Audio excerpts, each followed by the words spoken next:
Class 10th के बच्चे ध्यान देंगे। आपका चल रहा है द्विघात समीकरण। इसमें पार्ट 3 समाप्त हो गया, पार्ट 4 आज शुरू होने जा रहा है।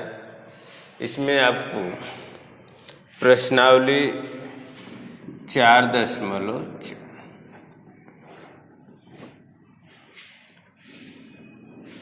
इससे पहले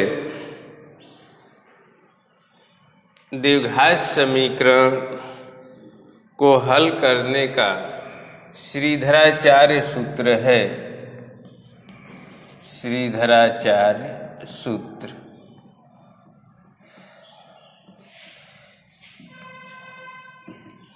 x बराबर -b plus minus b square minus 4ac अपान 2a।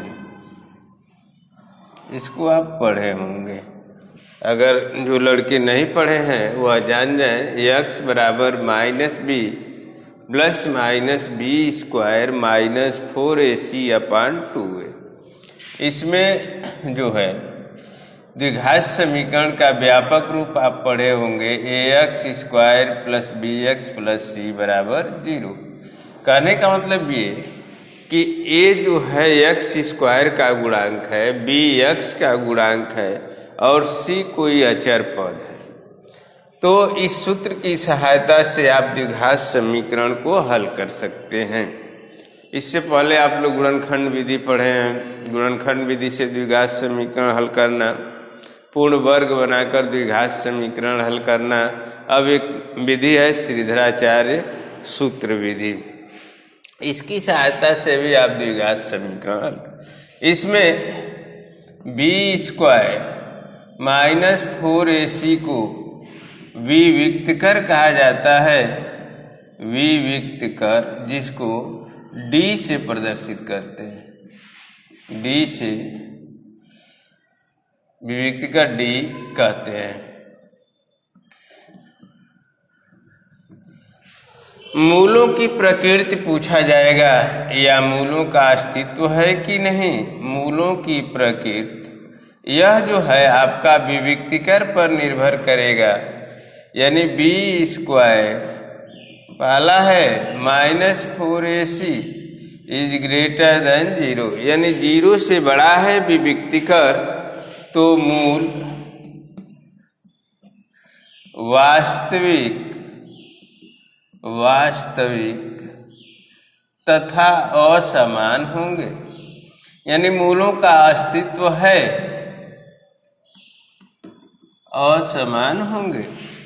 दूसरा b स्क्वायर माइनस 4ac बराबर 0, तो मूल वास्तविक तथा समान होंगे। यानी दोनों मूल बराबर होंगे। वास्तविक तो होगा ही, दोनों मूल क्या होंगे? बराबर होंगे, समान होंगे। और प्रत्येक मूल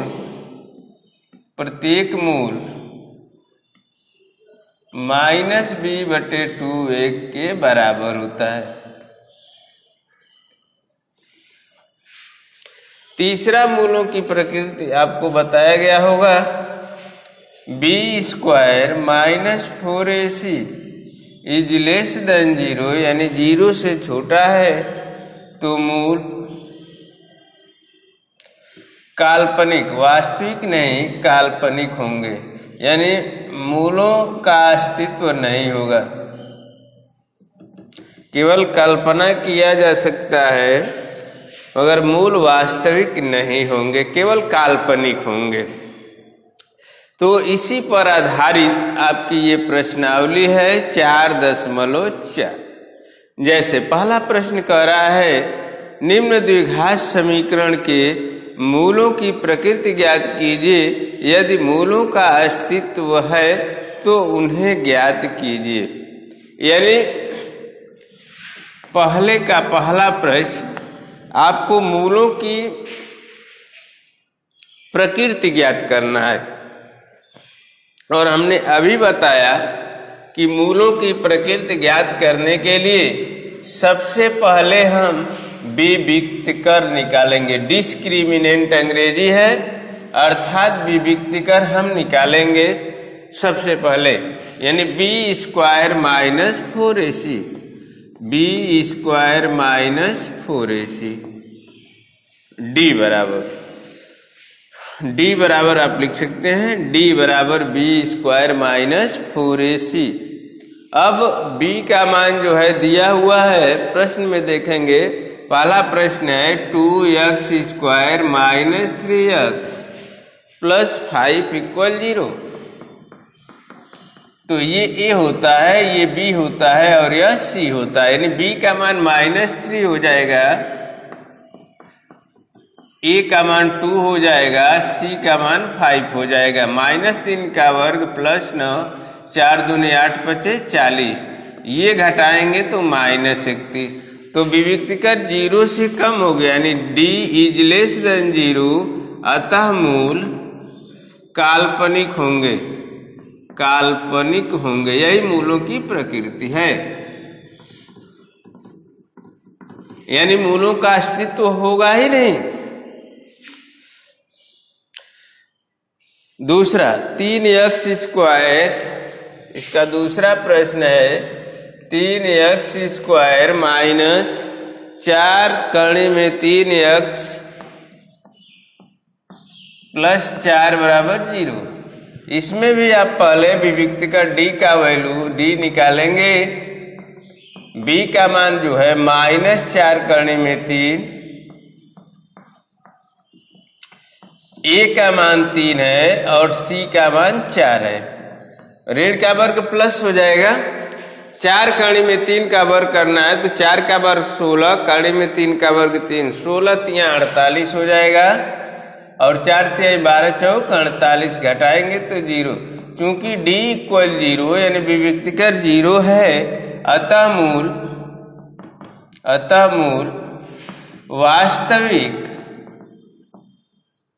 वास्तविक तथा समान होंगे।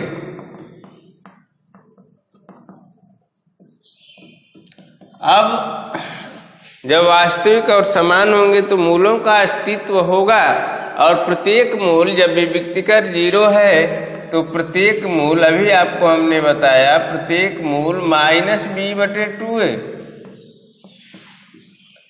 यानी -b का मान -4 कर्ण में 3 बटा 2a, a का मान 3, ऋण धन हो जाएगा, 4 कर्ण में 3 बटे 2, 2 गुणे 3, 2 से कट जाएगा, 2 दूनी 4, 2 कर्ण में 3 बटे 3।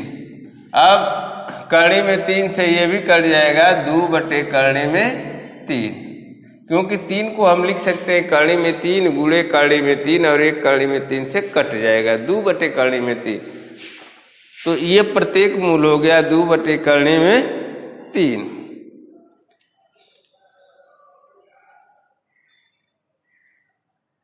तीसरा है 2x square minus 6x plus 3,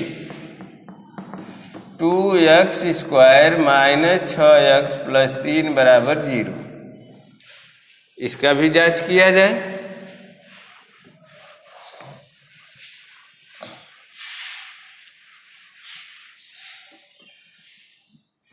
विविक्तकर ऐसे ही B square minus 4ac, b का वैल्यू -6, 4, a का मान 2, c का मान 3, -6 का वर्ग 36 प्लस हो जाएगा, 4 दूने 8 त्रिके 24, घटा देंगे तो ये हो गया 12।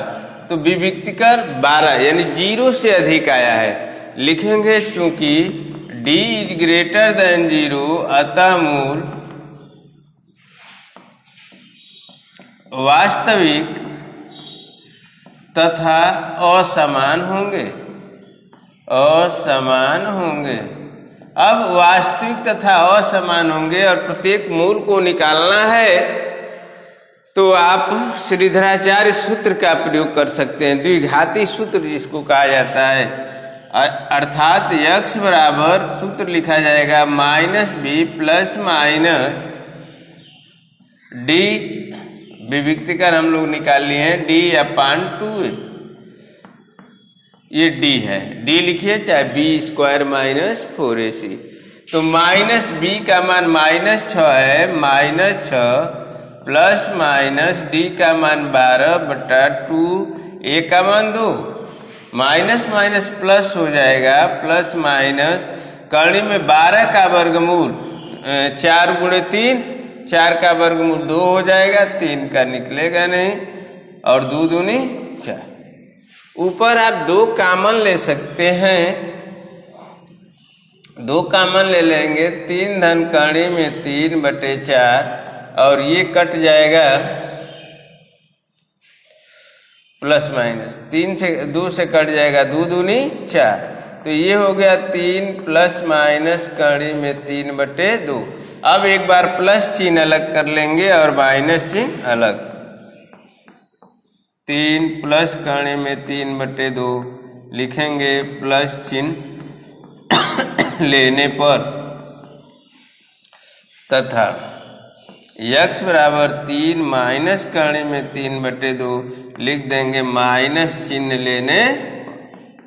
तो इस तरह से आपका पहला प्रश्न 3 प्रश्न ने बता ही दिया, इसमें 3 प्रश्न है भी, तो आपका पहला प्रश्न कंप्लीट हो गया। प्रश्न नंबर 2 आइए, कह रहा है निम्न प्रत्येक द्विघात समीकरण में k का मान ज्ञात कीजिए जबकि इसके दोनों मूल बराबर हैं। दोनों मूल बराबर हैं और समीकरण आपका दिया हुआ है 2x square plus kx plus 3 बराबर 0। क्योंकि समीकरण के दोनों मूल बराबर हैं इसलिए विविक्तिकर हो जाएगा 0। विविक्तिकर क्या होगा? 0, क्योंकि समीकरण के दोनों मूल बराबर हैं। अब b का वैल्यू आप भरेंगे, k का स्क्वायर ये b है, 4a का मान 2 और c का मान 3, k का वर्ग 4 दूनी 8 3 24 बराबर 0, k स्क्वायर बराबर 24, इसलिए k बराबर प्लस माइनस √24। 24 का वर्गमूल हम ले सकते हैं, 24 का खंड कर दीजिए, 2 12, 2 6 12, 2 3 6, 3 1 3। तो ये जोड़ा बन गया 2 का, इसका जोड़ा नहीं बना तो अंदर रहेगा। तो प्लस माइनस 2 करने में 6, 2 3 6, ये आपका आंसर हो गया k का मान। तो इस तरह से इसका दूसरा प्रश्न भी देख। दूसरा है kx x minus 2, x minus 2 plus 6 बराबर 0। अब ये कोष्टक हटा देंगे तो kx square minus 2kx plus 6 बराबर 0। अब विविक्तिकर निकाला जाएगा, b स्क्वायर माइनस 4ac बराबर 0। अब b का वैल्यू -2k है, -2k भर देंगे, -4 a का मान k और c का मान 6, a b c, माइनस का वर्ग प्लस 2 का वर्ग 4k स्क्वायर, 6 चौके 24, k बराबर 0। इन दोनों में 4 कॉमन हो जाएगा, 4k कॉमन, तो k माइनस 4 छक्के 24 बराबर 0। इसलिए 4k बराबर 0, k बराबर हो जाएगा 0। इसको लिखेंगे अग्राह्य, क्योंकि k का मान 0 नहीं हो सकता है। k जब 0 हो जाएगा तो यह द्विघात समीकरण नहीं बनेगा, इसलिए अग्राह्य। तथा k माइनस 6 बराबर 0, इसलिए k बराबर 6। तो k का मान यही सही होगा, यानी k बराबर 6, जो सही है।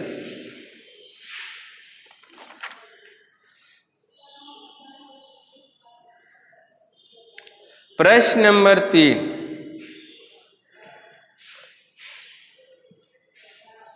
दूसरा आपका कंप्लीट हो गया।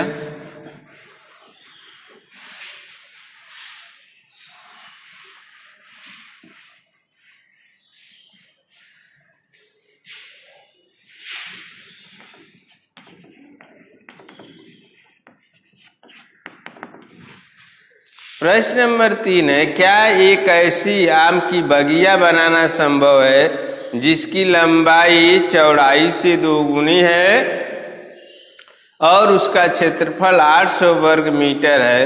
यदि है तो उसकी लंबाई और चौड़ाई ज्ञात कीजिए। उसकी लंबाई और चौड़ाई ज्ञात कीजिए। माना बाग की लंबाई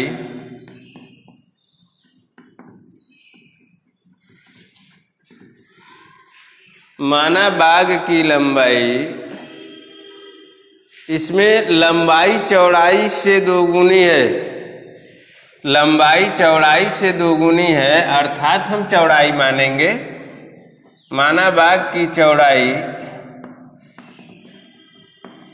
x मीटर तथा लंबाई, अब इसका 2 गुना का मतलब 2x मीटर है। बाग की चौड़ाई x यदि मानेंगे तो लंबाई 2x मीटर, क्योंकि 2 गुना कह रहा है इसमें। इसका क्षेत्रफल 800 वर्ग मीटर है और आयत का क्षेत्रफल, बाग का क्षेत्रफल बराबर 800 और क्षेत्रफल होता है लंबाई गुणे चौड़ाई, यानी x गुणे 2x बराबर 800। ये गुणा करेंगे 2x स्क्वायर बराबर 800, x स्क्वायर बराबर 800 बटे 2, x स्क्वायर बराबर 400। इसलिए x बराबर प्लस माइनस 400 का वर्गमूल, तो 400 का वर्गमूल 20 हो जाएगा। तो ऋणात्मक मान छोड़ दिया जाएगा, ऋणात्मक मान अग्राह्य हो जाएगा, क्योंकि ऋणात्मक लंबाई चौड़ाई हो नहीं सकती। इसलिए बाग की चौड़ाई 20 मीटर और लंबाई इसका 2 गुना 40 मीटर। यह संभव है, क्योंकि क्षेत्रफल निकालेंगे तो 800 आ जाएगा। लिखेंगे अतः बाग बनाना संभव है, या बाग की लंबाई लिख लीजिए पहले। अतः बाग की चौड़ाई 20 मीटर तथा लंबाई 20 गुणे 2 गुणे 20 मीटर, 2 दूनी 4। तो बाग की लंबाई 40 मीटर और बाग की चौड़ाई 20 मीटर। इस तरह से बाग बनाना संभव है। ठीक ऐसे ही चौथा और पांचवा 2 प्रश्न आप लोग कर लीजिएगा और नई प्रश्नावली आपका शुरू करेंगे हम अगले वीडियो में।